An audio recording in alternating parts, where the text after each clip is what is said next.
Of course. Just finished setting up, and look who decides to spoil all the fun. Come on, guys. Move along. Don't have time for this. But while I got you here, can you subscribe and like smash that like button? I think that's what they say. Right. Hey, guys, just eating grass. I get it. Yeah. Okay, I'm on now. That's what I say. Saying move. That's right. Yeah, it's good enough. There you go. Come on, guys, get out of here. Alright, so here's a video that I didn't really think I was going to make. I had posted recently a video on this MCK right here that is a pistol chassis, or I should say a chassis for a pistol. And I was doing some accuracy testing. It's made by a company named CAA. And believe it or not, even though that video only got like about 130 views in the last few weeks since it's been up, which is not great for me, but it's okay. I'm not going to complain about, over 100 views. That's cool. But anyways, the company actually commented. It's the only comment I think on that whole entire video too. They actually left 2 comments, and which I'm completely thrilled about, because I do really like the company CAA, and it's really cool too that they actually watch their product reviews on YouTube and see what their customers are saying. It's a lot more than what a lot of other companies can say. One of which, of course, being Glock, which has been pretty stagnant for the last 3 to 4 decades and hasn't really innovated too much, which has caused other companies like CAA to innovate for them. So, of course, what most people would be using these chassis for are a Glock. I almost guarantee you that their best-selling chassis is probably for the Glock. But this one right here is for an M&P 9. But I will say that, CAA actually looking at these YouTube videos and seeing what the customers are saying, that's really awesome. I really wish that more companies would say that, so that they can innovate and produce better products and just, appease their consumers. Anyways, so the real reason why I'm out here making this video is because CAA didn't actually seem to like the accuracy portion of the video. And first they said, "Thanks for the review." That was the very first comment, to which I replied, "I'm stoked you all saw this because I love your products. I also love just about anything Israeli related because I lived there for a couple of years, like the IWI Masada I used for the comparison in the video." Then they said, "Next time, shoot at 2 different targets so it's easier to know what shots are coming from the MCK or the handgun." To which I replied, "I did shoot at a larger target so I could get 2 sets of groups. The top was the MCK and the bottom was the Masada. The target acquisition is where the MCK really shines. Again, very stoked y'all saw this, and thanks for watching. Peace sign." So anyways, I thought that was going to be it, but CAA actually responded and said, "At amateur, but can you truly know for sure which hits are from your handgun or the MCK? You can't at 25 yards know that. No one in the world shoots better with the handgun." Sounds like a challenge. Look, no offense CAA, but a lot of people could shoot pretty good at 25 yards with a handgun. Quite honestly, I think a lot of people out there can get 5 to 6 inch groups with a handgun shooting freehand at 25 yards. But I said, at CAA gear up.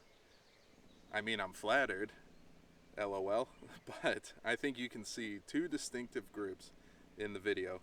I'll tell you what though, I'll do a quick follow-up video focusing on just the accuracy from 25 yards.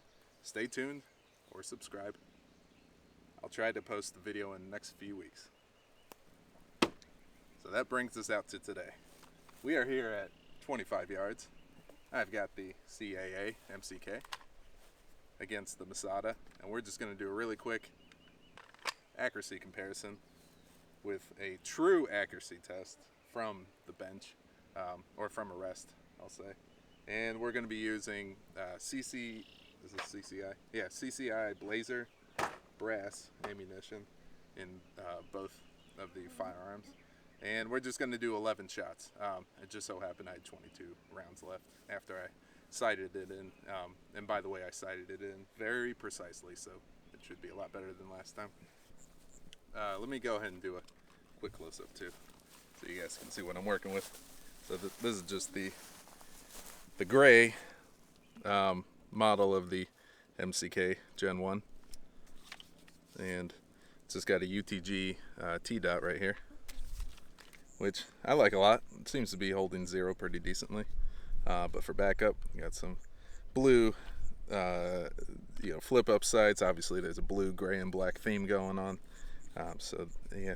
Anyways, it's pretty cool looking, I think. But let's go ahead and take a look here. Also got kind of a blue theme going on with the Masada, but this is a tan frame as opposed to gray, but pretty much the same black and blue pattern going on, where I color filled certain parts. These cows are going crazy. They're actually starting to come back, so let's go ahead and get the show on the road here.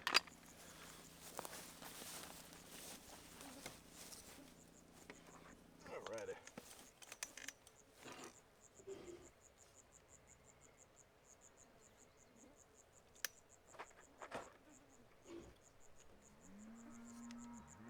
I'm going to go ahead and start with the MCK.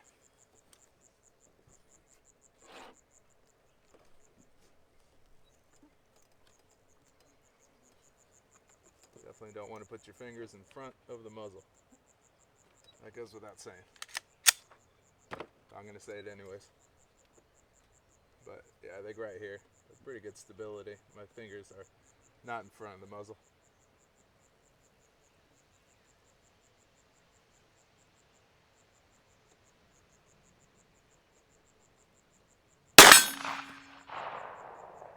Huh.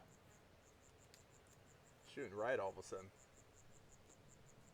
Let's see what these other shots do.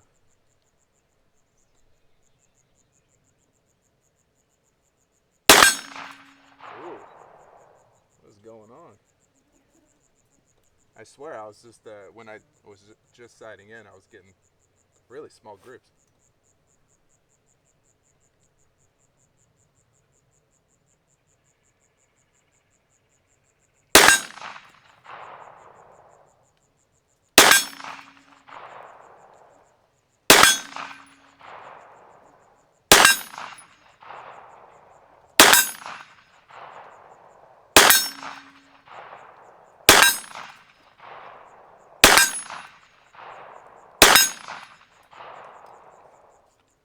Alright, that's not too bad. I think it kind of started to work itself in towards the end. Because towards the end I started getting a pretty good 3-inch group right there in the middle. But man, I really had some flyers there. Anyways, let's go for standard handgun, which will be represented by the IWI Masada. Again, 11 rounds. We're going to be shooting at that other target. Let me go ahead and raise this up a bit real quick. Man, there are flies everywhere. It's so irritating. This might be the last video I do for a little while, because this is like the worst time to come out to the farm. It's just kind of hot and sticky, and there are flies everywhere. Not to mention the cows. Cows are cool. They mostly stay to themselves. But these flies suck. Alright.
more shot. 2 more shots.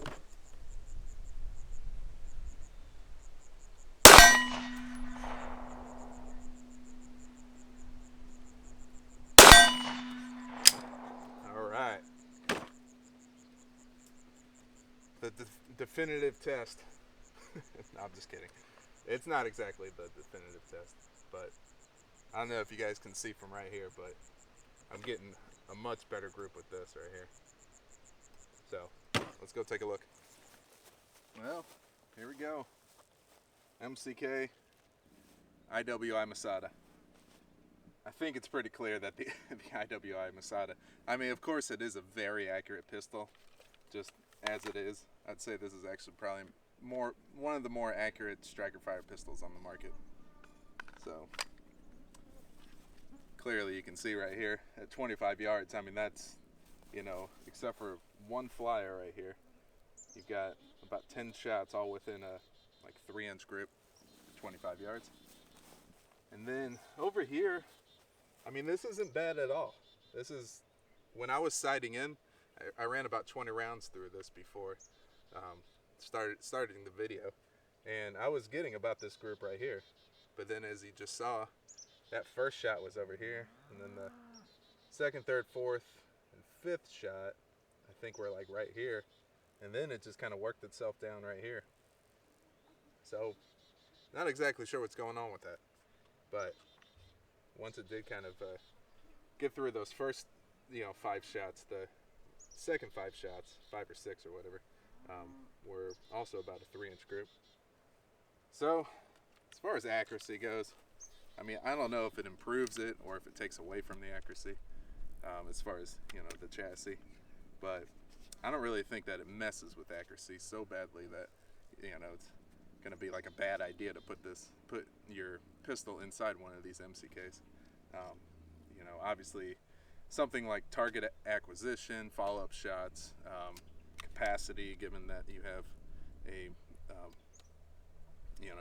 a mag well up here at front, in the front, you're going to have just a lot more features with the MCK than you do with the standard pistol. Obviously this one has one of my favorite features, this O-light right here. I mean, talk about, listening to your fan base. They designed this thing around an O-light. That's like 100 points right there for me. 100 out of 10. So anyways, if you guys don't already know, I love O-light. They're such a good flashlight company. So inside here is I believe it's the S1 baton. It's like the first generation EDC flashlight. So yeah, I really like the MCK a lot. I do use this for like a home defense application. I keep this thing in a secure but easily accessible for me spot that only I know about. So if something does go down at the house, this is actually the first line of defense that I'm going to go to. I also have a shotgun in the house. I've got some bedside pistols here and there. Got an AR. So please don't break into my house, or else you might get something like this.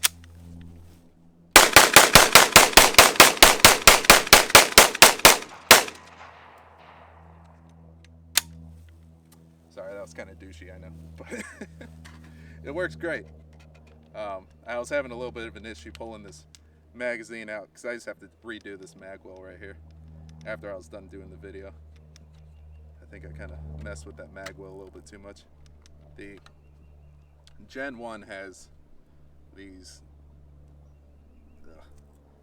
little like friction tabs that broke on me, and it probably won't really happen with everybody, but it did with me. So I put a little tape in there to make it so that the magazine stays in there. Anyways, I explained it all in the first video. So go ahead and watch that. I'm gonna go home and repair this little mag well right here. All I gotta do is just put one more little strip of tape in there and it should be good. So that's it. That's my response video to CAA commenting on the first one. I should actually say the second one because way back when, about 2 years ago, I did my first video on this. So go ahead and check out that one. If you haven't seen the video that CAA commented on, that one was just from a few weeks ago, so go check that one out. And thank you for watching.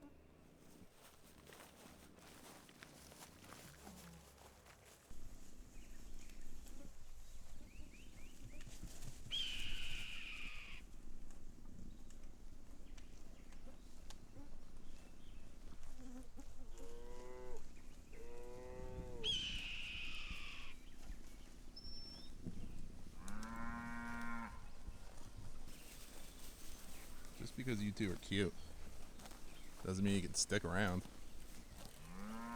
Yeah, I'm talking about you. You can hear the big guy calling for you. He's not gonna be too happy. You guys should go meet him.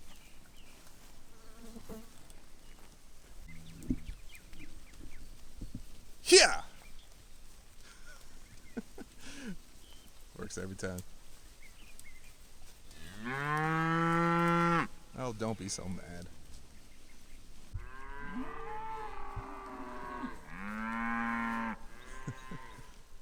It's definitely a pretty cool sight. I feel like a real rancher here.